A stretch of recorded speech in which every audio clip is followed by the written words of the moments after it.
காட்டுமுனி பெரும்பாலும் காவல் தெய்வமாக கிராமங்களில் வழிபடப்படுவது.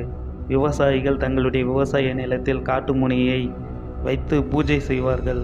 வருடா வருடம் அறுவடைக்கு முன்பு காட்டுமுனிக்கு படையல் போட்டுவிட்டு தான் அறுவடையை ஆரம்பிப்பார்கள். அப்படித்தான் இங்கு செங்கோடன் என்ற விவசாயியின் நிலத்தில் அவருடைய தந்தையின் காலம் வரை காட்டுமுனிக்கு படையல் போட்டுவிட்டு தான் விவசாயத்தை ஆரம்பிப்பார்கள். ஆனால் செங்கோடனின் தந்தை இறந்த பிறகு செங்கோடன் ஒரு நாளும் காட்டுமுனிக்கு படையல் போடுவதோ ஏன் அதை கவனிப்பது கூட இல்லை.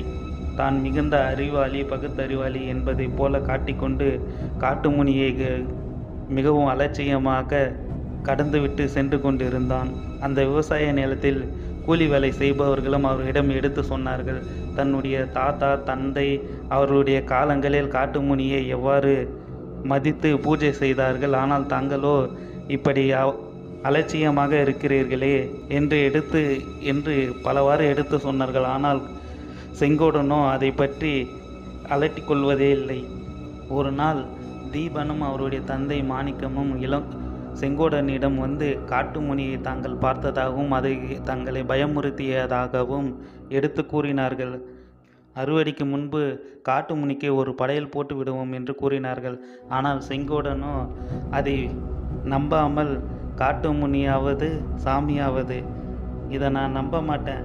அந்த சிவனே ஜடாமுடியோட என் எதிரில் வந்து நின்னாலும் பயப்படவும் மாட்டேன், படையல் போடவும் மாட்டேன். காட்டுமுனியெல்லாம் நான் நம்பவே மாட்டேன். போய் ஒழுங்காக இருக்கிற வேலையை பாருங்க என்று அலட்சியமாக கூறினான்.